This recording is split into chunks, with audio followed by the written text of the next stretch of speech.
I woke up in someone else's story. Specifically, I woke up as the brain-dead villain who tries to steal the hero's girl.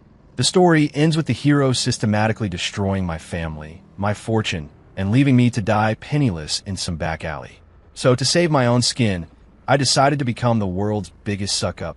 The only problem? On the day of our first real meeting, the Ice Queen CEO I was engaged to started hearing my thoughts. Oh wow, so that's the female lead. A total knockout, just like the book said. Too bad the chest is fake, and she's got a raging case of bipolar disorder. Still, whatever. If I play my cards right and kiss her ass just enough, I might just live to see the credits roll. Across the table, the woman's face instantly darkened. Chapter 1. At the engagement dissolution dinner, I swirled a glass of whiskey, playing the part of a textbook trust fund brat. Serafina Sterling, I am breaking this engagement. I slammed my hand on the table, sloshing a few drops of amber liquid onto the white linen. My voice was pure arrogance. Just agree already. For God's sake, woman, just say yes. The second you do, I'm free from this stupid plot. I can take the 10 million my dad promised me and go live my best, laziest life.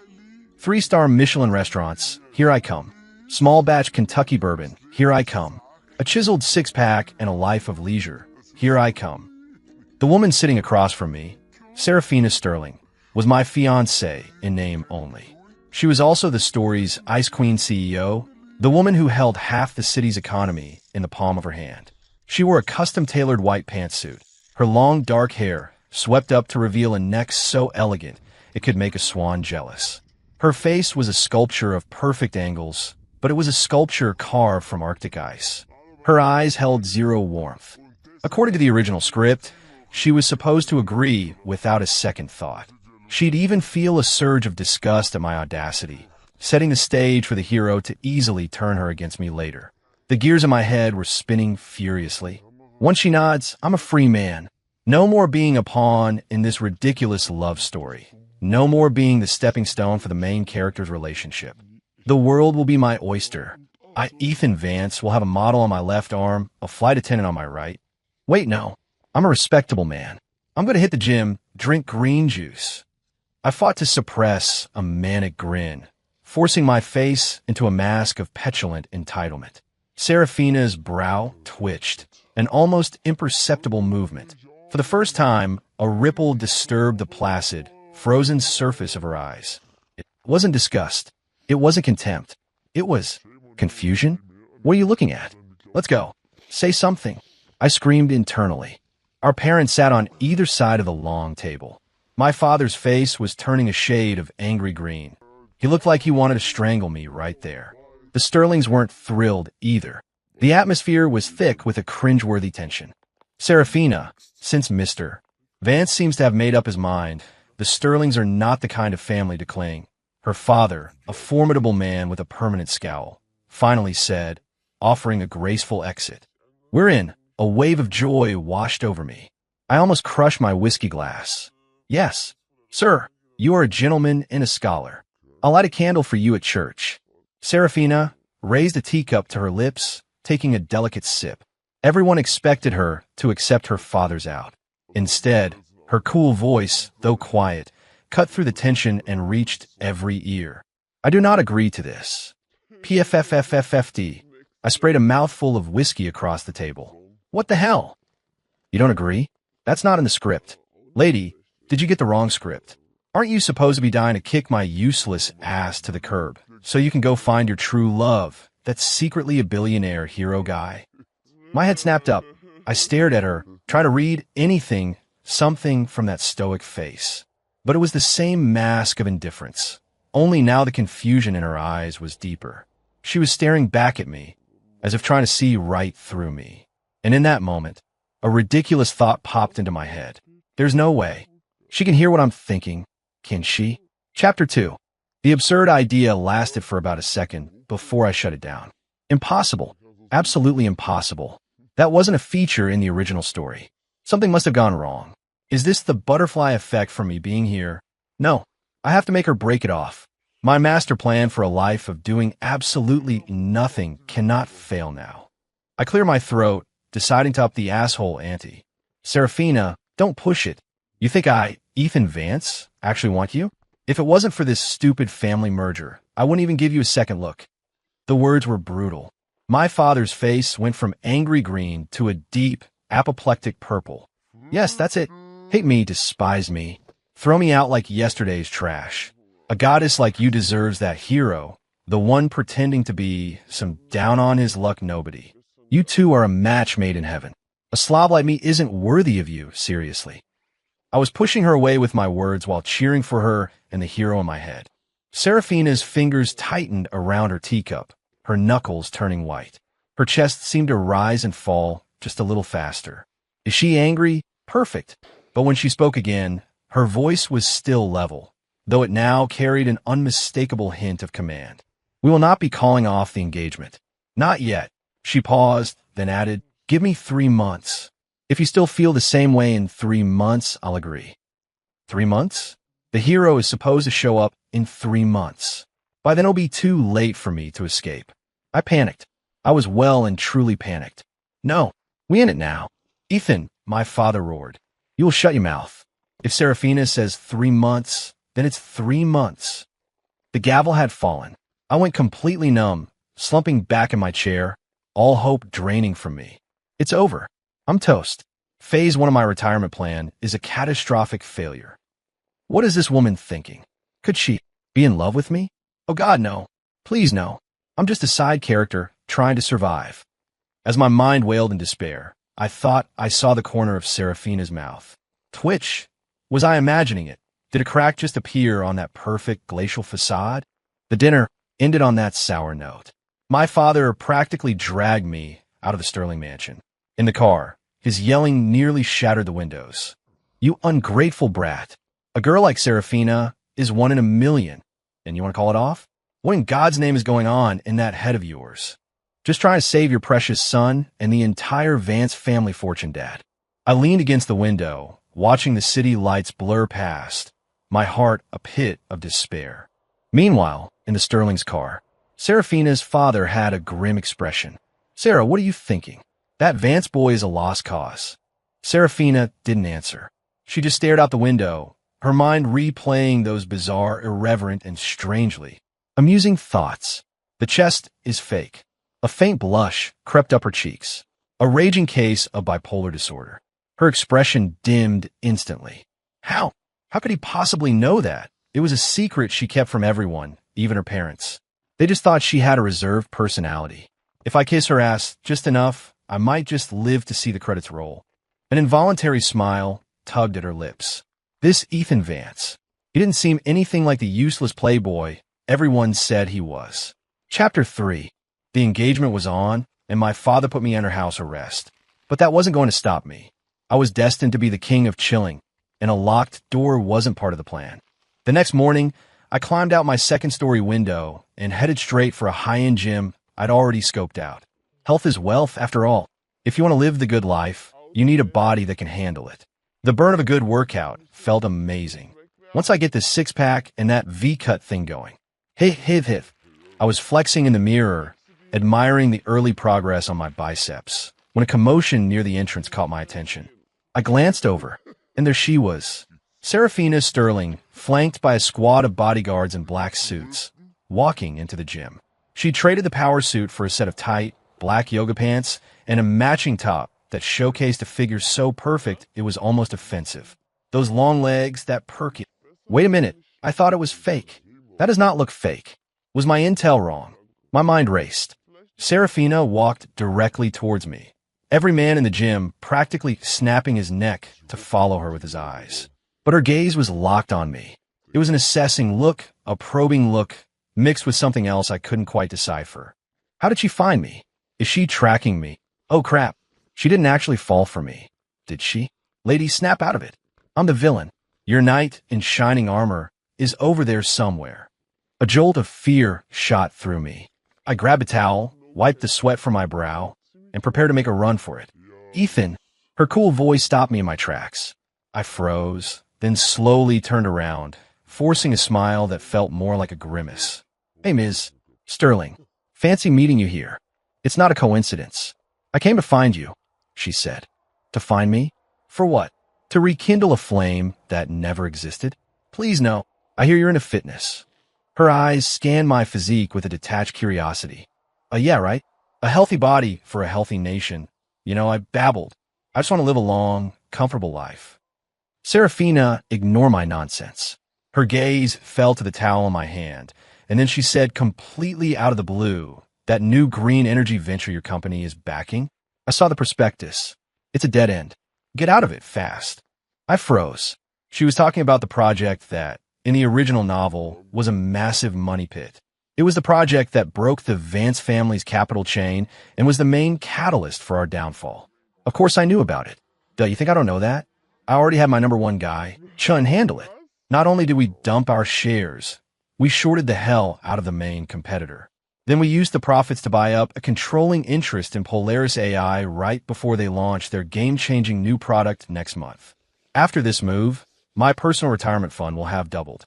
Life is good. While I was gloating internally, I put on a clueless expression. "Oh, is that so? I don't really get that business stuff. My dad handles all of it." Serafina gave me a long, hard look. It was a look that said, "Keep pretending." She didn't say another word, just turned and walked away, leaving me with the view of her flawless back. She's gone? That's it. I thought she was going to do something. I have to admit, that figure is a 10 out of 10. I wonder what it feels like. Whoa, Ethan, get your head out of the gutter. You're a gentleman. I shook my head, trying to clear the inappropriate thoughts. I didn't notice that as Serafina reached the door, she stumbled, nearly tripping over her own feet. One of her bodyguards caught her, just in time, and no one saw that on her perpetually stoic face, her ears had turned a shade of crimson. Chapter 4. For the next few days, Serafina was like a ghost, appearing in the most unexpected places. I went to check out a new, exclusive restaurant that supposedly had the best dry-aged steak in the city. I heard their tomahawk is aged for 60 days. I have to try it. I just sat down, and when I looked up, Serafina was sitting across from me. "Me? You've got to be kidding me, lady." I went to my small, private speakeasy to check on a new batch of single malt whiskey I was aging. This new sherry cask batch has an incredible nose. In a few years, a glass of this by the fire. Perfection. I turned around, and Serafina was standing at the entrance to the cellar, watching me silently. "Me? Did you put a GPS tracker on me?" I couldn't even have a bout of insomnia in peace. I went down to the riverfront for some fresh air. Sigh, why is living a life of leisure so damn hard? A Maybach slid to a silent stop beside me. The window rolled down, revealing Serafina's emotionless face. "Me? Ms. Sterling, do you moonlight as an Uber driver?" Serafina just stared at me with those all-seeing eyes. She was starting to freak me out. What does she want? Did she figure out my secret? No, she couldn't have. Does she think I'm some kind of fascinating science experiment? This is bad. This is very bad. Never try to figure out a woman like her. I just need to stay away. I decided to actively avoid her.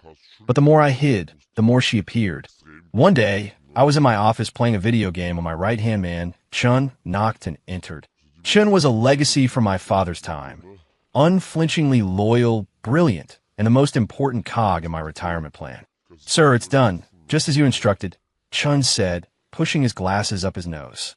His eyes glinted behind the lenses. "We've completely divested from the green energy project, and, per your orders, we shorted our rival, Gale Force Corp. I imagine they're in for a rough quarter. Furthermore," he continued, "we've acquired a 5% stake in Polaris AI." I nodded, my eyes still glued to the screen. "Good work, Chun. You're the man." Chun is my guardian angel. With him on the job, I could be the hands-off boss I was always meant to be. When Polaris AI goes public, I'm giving him a $10 million bonus. Chin's body visibly stiffened, and a look of profound gratitude crossed his face. "Sir, you're too generous. It's my honor to serve you." Just then, the office door swung open. It was Serafina. "Me? For the love of God. How did you get in here? Is this your company now, too?" Serafina's gaze flickered from Chun to me, her tone flat. "Ethan Vance. You hide it well." My heart skipped a beat. She knows? She knows I'm the one pulling the strings. Abort mission. Play dumb. I shot up from my ergonomic gaming chair and put on my most sycophantic smile. "Ms. Sterling, what a pleasant surprise. To what do we owe the honor?" "Hiding what?" I'm an open book. A very simple, very useless book. Serafina watched my over-the-top performance, and for the first time, I saw a flicker of amusement in her eyes. I had to be hallucinating. Gale Force Corp, she said. The Sterling Group was about to enter into a partnership with them. My blood ran cold. Oh crap, you're kidding me. I just torpedoed her business deal. This is it. This is how I die. She's going to have me whacked. Okay, think fast. How do I fix this? Beg? Plead for mercy? My brain cycled through 100 different apologies. But Serafina's next words completely blindsided me. Well done, she said. I was looking for a reason to turn them down anyway. Chapter 5. I stare at Serafina, my mind a complete blank. Well done. Did she just compliment me? Has the world gone mad? The Ice Queen CEO can actually give compliments? And she's complimenting me, the useless fiancé? Serafina seemed to enjoy my stunned expression.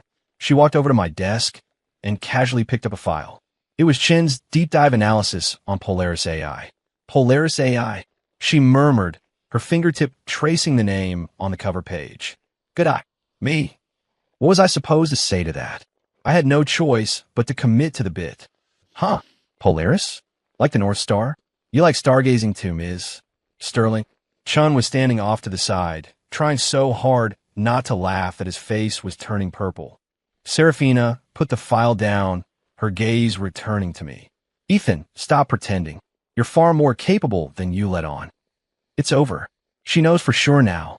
My perfect idiot persona. Is it crumbling? No, I can't admit it. Admitting it means responsibility. It means more work. It means the death of my early retirement dreams. I immediately adopted a look of sheer terror, waving my hands frantically. No, Ms. Sterling, you've got it all wrong. This was all Chun. I don't know anything. I'm just the guy who signs the checks. I threw Chun under the bus without a moment's hesitation. Chun, bless his soul, gave me a look that said, I understand completely, sir, and immediately backed me up. That's right, Ms. Sterling. This was all my initiative. Sir has never been interested in the day-to-day business. Serafina watched our little performance, and the amusement in her cold eyes deepened. It was the look of someone who sees the whole truth but chooses not to call it out. Is that so? She drawled. Then what are you interested in? Food, whiskey, beautiful women. No, wait, fitness, my brain supplied instantly. Out loud, I said, I'm interested in art. Yes, art. Oh, Serafina raised an eyebrow. For instance, the art of the human form. I blurted out. The moment the words left my mouth, I wanted to smack myself. Crap, I meant the sculpted physiques at the gym, like Greek statues. Not what you're thinking. The air in the office froze. Chen's face had gone from purple to the color of liver, and Serafina's face was blushing. A deep, unmistakable red started at the collar of her blouse and spread all the way to the tips of her ears. She spun around, turning her back to me, her shoulders trembling slightly. Is she angry or embarrassed? An ice queen blushing is actually kind of cute. No, bad Ethan. Focus on not dying. Ahem. I mean sculpture. Like Rodin's The Thinker. I stammered, trying to backtrack. Serafina took a deep breath, visibly composing herself. After a long moment, she turned back around. The blush was gone, replaced by her usual frosty demeanor. My birthday party is next week. You'll be there. She dropped the sentence like a command, and before I could even process it, she turned and walked out, the click of her heels echoing in the silent office, leaving me and Chun standing there, utterly bewildered. Birthday party? Was that in the original book? Oh, wait, I remember now. It's at this party that the hero makes his grand entrance. He gives her some mind-blowing gift and completely wins her over. And I, the villain, give her something that gets compared to trash, making me the laughingstock of the entire city. Nope, absolutely not. I am not going to that party. It's a suicide mission. Chapter 6. I decided to fake an illness. On the day of the party, I called my dad and told him I had a violent case of food poisoning and couldn't get out of bed. My dad yelled himself hoarse on the other end, but I stood my ground. I wasn't going. After hanging up, I flopped back onto my bed, happily scrolling through my phone. If you don't show up for the plot can't kill you. I'm a genius. I wonder what gift the hero will bring today. According to the formula, It'll be some lost masterpiece of a painting or a ridiculously expensive diamond. Either way, Serafina will be deeply moved, their whirlwind romance will begin, and I'll be officially out of the picture. Perfect. I was basking in the glow of my own brilliance when the doorbell rang. Assuming it was my food delivery, I shuffled to the door in my slippers. Standing on my doorstep was Serafina. She was wearing a custom-made starlight blue evening gown, her makeup flawless. She was so beautiful, it was almost hard to look at her, except her face was about 10 degrees colder than usual. Me? Holy crap, what is the main character doing here? Shouldn't she be at her own birthday party? Where's the hero? Where's your leading man? Didn't you say you had food poisoning? She asked, her voice laced with ice as she looked me up and down. I awkwardly scratched my nose. It just cleared up. Miracle drug. Busted. Serafina didn't call me on my pathetic lie. Instead, she held out a beautifully wrapped box. Change. It was a command, not a request. I opened it. Inside was a designer tuxedo, the polar opposite of the sweatpants I was currently wearing. I'm not going, I said, pushing the box back towards her. My tone was firm.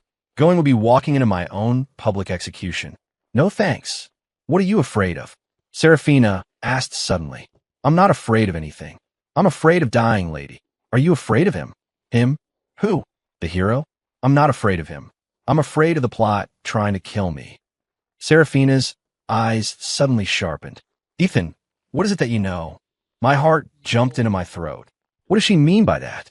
Did she figure out this world is a novel too? No, that's impossible. I decided to double down on the idiot act. Know what? I don't know anything. I just don't want to go. Too many people. I have social anxiety.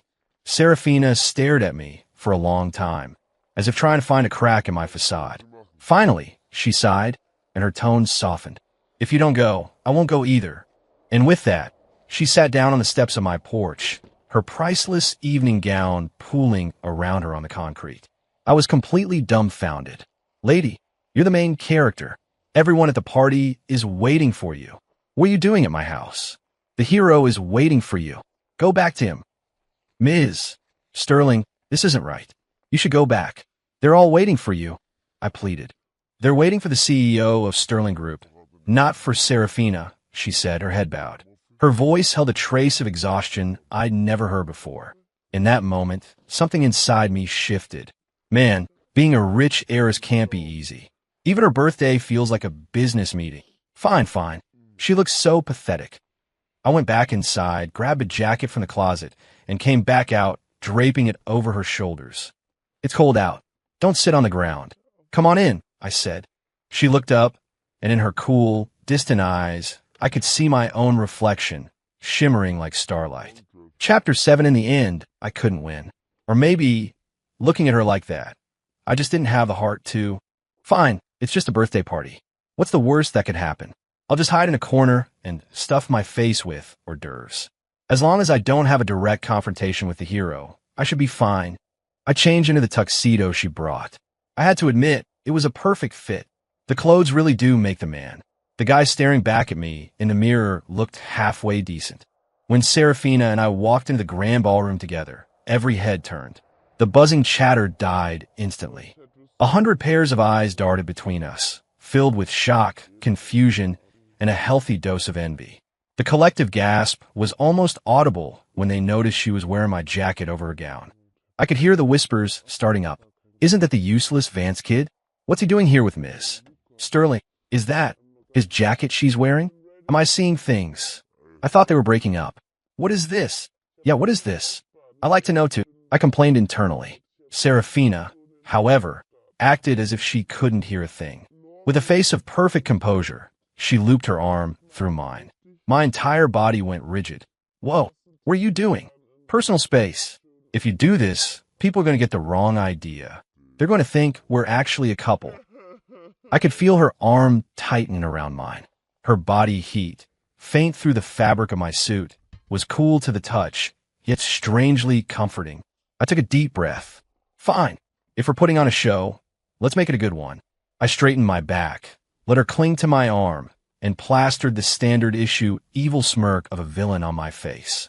Just then, a smooth, confident voice called out, Serafina, you're here. He's here. He's arrived. The hero of our story, Damien Cross, has entered the building. I looked toward the voice and saw a handsome, elegantly dressed man in a white suit walking towards us. He had an easy charm that screamed, main character.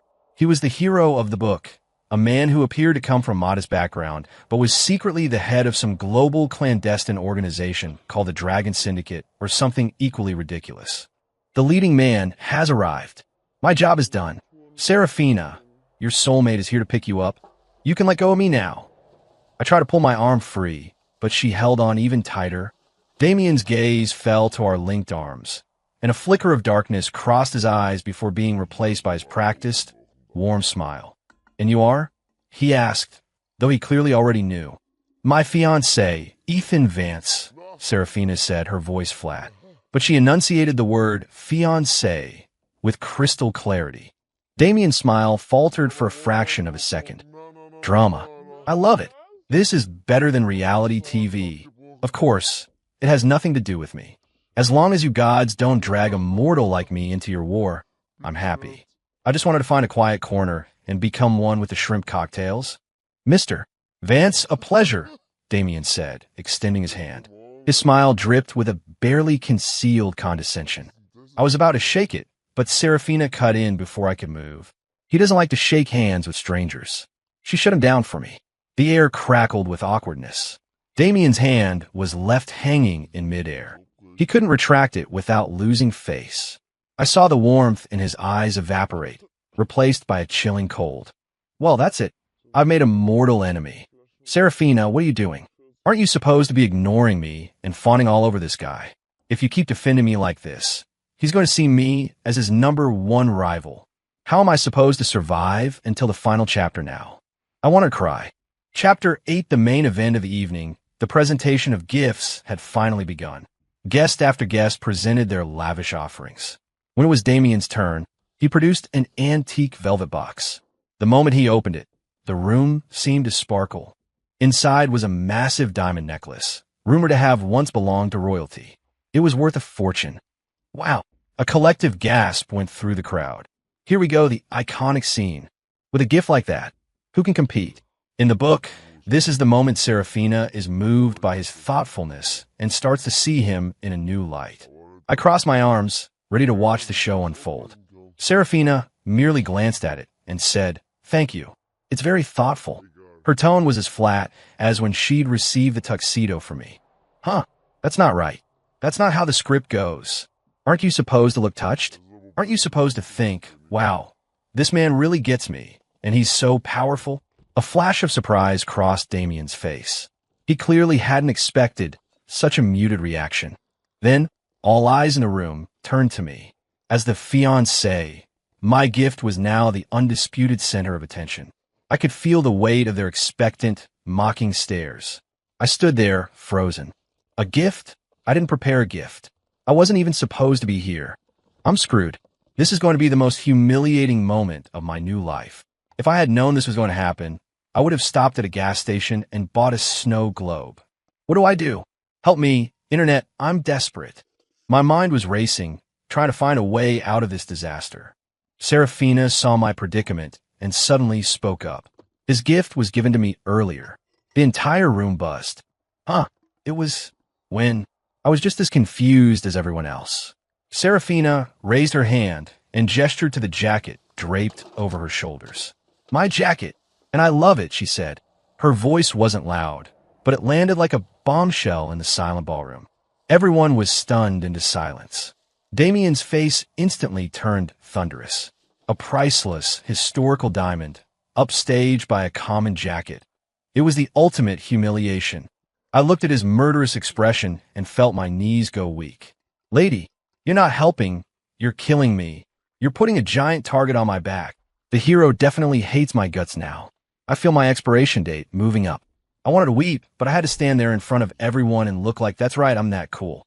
All the world's a stage, and I was a terrible actor. Only I knew that my back was completely drenched in a cold sweat. Serafina Sterling, what in the world are you trying to do to me? Chapter 9, after the party, I practically sprinted out of the venue. Damien's death glare had been burning a hole in my back all night. I had out of home for days, not daring to set foot outside. Then, Chun came by to give me a report. "Sir," he said, his face flushed with excitement, "Polaris AI launched their new product. The stock tripled overnight. We made a killing." But I couldn't summon an ounce of happiness. "I know," I said, waving him away dismissively. "Sure, I'm richer, but what's the point if I'm about to get killed? It's all that woman Serafina's fault, stirring up trouble. Now the hero has me marked for death." Chun looked at my gloomy face, confused. "Sir, what's wrong? We just made a fortune. Aren't you happy?" "Oh, I'm thrilled. So thrilled I could just die," I muttered. Literally. Just then my phone rang. It was an unknown number. I answered it. "Ethan Vance? This is Damian Cross." The hero's voice came through the line, smooth, but with a barely veiled threat. My heart sank. "He's here. He finally made his move. What do you want?" I said, trying to sound calm. "Let's meet. The abandoned warehouse district south of the city. There are some things I'd like to discuss with you." "Alone? An abandoned warehouse? Alone? Are you an idiot? That's the most cliché death trap in the book. You think I'm going to walk into that? Do I look like I have a death wish?" I immediately refused. "Can't. I'm busy. You should make time." Damien's voice turned cold. "Otherwise, I can't say what I might do. To that loyal employee of yours, for instance." "Chun." He hung up. I gripped my phone, my palms slick with sweat. He was threatening me. He was using Chun to threaten me. Lowlife. Scumbag. What a classic hero move. Willing to do anything to get what he wants. But what can I do? Chun's family has worked for my family for decades. I can't let him get hurt. I was trapped. "Go. And it's almost certain death. Don't go. And Chun is in danger." "Sir, is everything all right?" Chun asked, noticing my pale face. I looked at him and made my decision. "Chun, take a few days off. Go on vacation. Don't worry about anything at the office. I can't drag him into this mess. It looks like I have to go. So what if he's the hero? Let's see what you've got." In that moment, a flicker of defiance I didn't know I had sparked to life. "So what if this is a book? So what if I'm the villain?" "Ethan Vance. Am not a lamb for the slaughter. You want to stop me from living to the final chapter? Come and try me." Chapter 10. He drove my ridiculously flashy Lamborghini to the abandoned warehouse district alone. The place was desolate. A rusted, half-open gate groaned in the wind like the mouth of a monster. What a charming spot. Perfect for a murder. I hope the hero has some sense of honor and doesn't just have his goons jump me. I took a deep breath and walked inside. In the center of the vast, empty space, Damian Cross stood with his back to me. He turned slowly at the sound of my footsteps. The friendly mask he wore at the party was gone, replaced by pure, unadulterated menace. "You actually came," he said. "Why wouldn't I?" I shot back, forcing a confidence I didn't feel. "Stay away from Serafina," Damian said, getting straight to the point. "She's not for a useless piece of trash like you." There it is, the classic line. "Buddy, you have no idea how much I want to stay away from her." I scoffed out loud. "And why should I? She's my fiancée. Not for long." Damien's eyes narrowed. "Ethan, I'm giving you two choices. 1, take a payout and disappear from this city forever. 2, I make you and your entire family disappear from the face of the earth." Wow, the sheer arrogance. Classic billionaire in disguise stuff. He really nails the part. Too bad he's threatening the wrong guy. The original Ethan might have wet his pants. But me, I smiled. And what if I choose neither? Damien's eyes narrowed into slits. "Then you're choosing death." As the words left his mouth, dozens of thugs in black emerged from the shadows, surrounding me. Each of them was holding a steel pipe, their faces grim. A normal person would have been terrified, but I wasn't a normal person. Before I woke up in this mess, I was a retired MMA fighter. A national champion, in fact. I may have gotten a little soft, but the fundamentals were still there. More than enough to handle these clowns. Perfect. All those hours at the gym, and I haven't had a chance to test out my new strength. Today, you guys get to be my sparring partners. I cracked my knuckles, the sound echoing in the cavernous space. Damien smirked, mistaking it for fear. "It's not too late to change your mind." "It is," I said, "because now I'm giving you two choices." I pointed at him, then at his crew. 1, all of you can come at me at once. Or 2, you can get on your knees, bow your head to the floor, and call me daddy. Damien's face contorted with rage. "Get him!" With a roar, the thugs charged. Just as the first pipe was about to connect with my head, a symphony of screeching tires filled the air. Dozens of black sedans swarmed the warehouse, boxing everyone in. The doors flew open and 100 men in sharp suits and earpieces poured out. Professional security, far more intimidating than Damien's goons. They formed a perimeter surrounding the original circle of thugs. I blinked. What?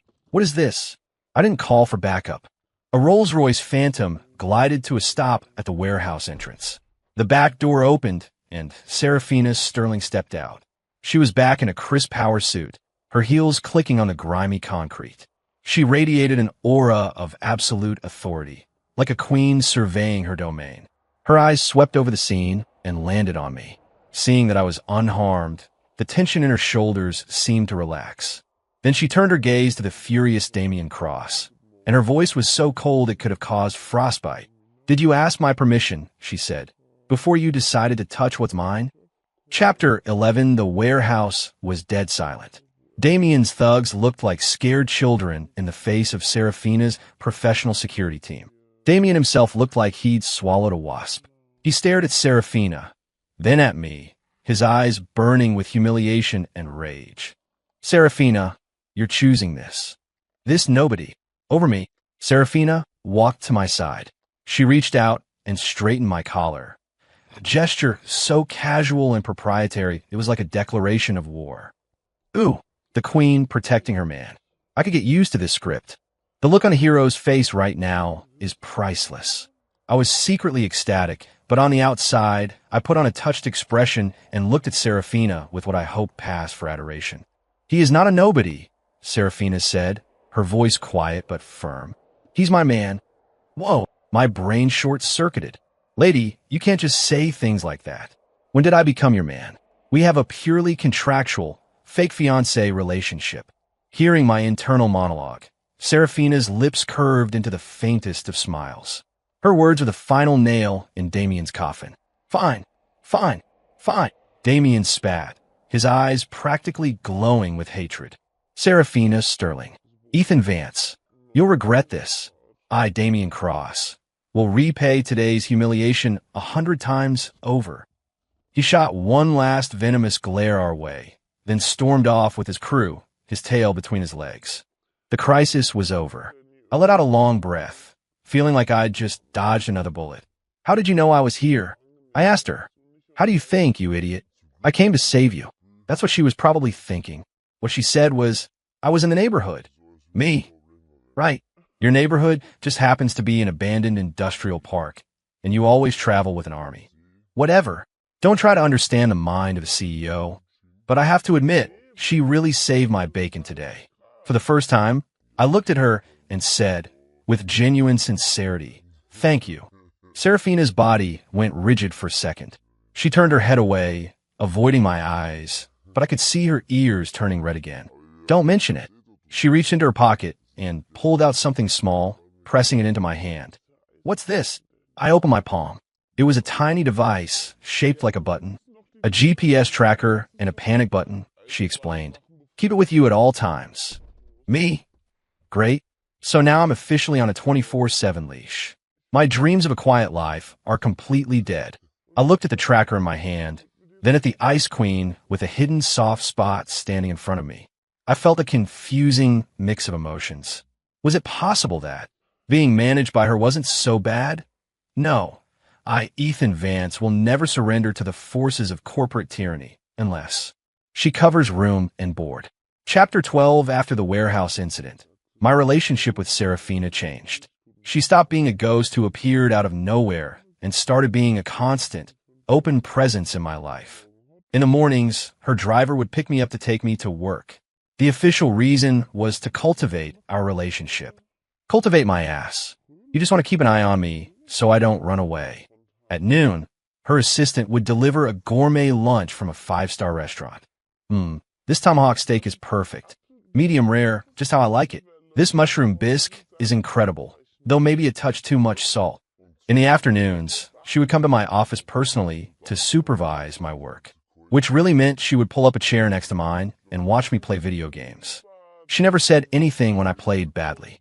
And when I did well, I think she smiled. It was just the barest upward twitch of her lips, but I saw it. The Ice Queen actually looks really pretty when she smiles. I still don't get what she sees in me. My gaming skills, my appetite, my profound laziness. It was a mystery. One afternoon, I was in my office planning the next phase of my retirement, renting a private island in the Maldives. When Serafina came in, she looked different today.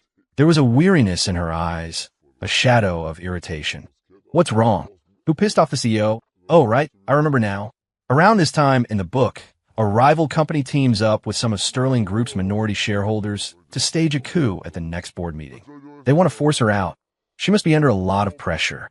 Serafina sat down beside me without a word, closing her eyes and rubbing her temples. It looked like her emotional disorder was flaring up again. Seeing her brow furrowed in pain, I did something unexpected. I put down my controller. I walked behind her chair and gently placed my hands on her temples. My grandfather taught me a few massage techniques for headaches. Want to give it a try? Actually, I just made this up. As long as it feels good, it should work. Serafina's body tensed up, but she didn't pull away. I applied gentle, steady pressure, working my thumbs in slow circles. Gradually, the tense line of her brow began to soften. The office was quiet, the only sound her soft breathing. I could smell a faint, clean scent coming from her hair. It wasn't perfume, just something light and pleasant. My heart did a weird little flip in my chest. Strange. Why is my heart beating so fast? Must be overdoing it at the gym. Serafina could hear my heart pounding like a drum, and she felt her own pulse begin to match its rhythm. The anxiety and stress that had been crushing her all day began to melt away, replaced by a sense of calm she hadn't felt in years. She realized this man offered more than just amusing internal commentary. He offered this, a gentleness that could soothe the storm inside her. After a while, I stopped. Feeling any better? She didn't answer. Instead, she turned around and wrapped her arms around my waist, burying her face in my chest. Her voice was muffled against my shirt. Ethan, don't leave. I froze, my mind going completely blank. What? What is happening? Is she hugging me? What do I do? Do I push her away? Or hug her back? My hands hovered in the air for what felt like an eternity. Finally, slowly, they came to rest on her back, gently holding her. She felt soft and cool in my arms, and holding her felt surprisingly right. End.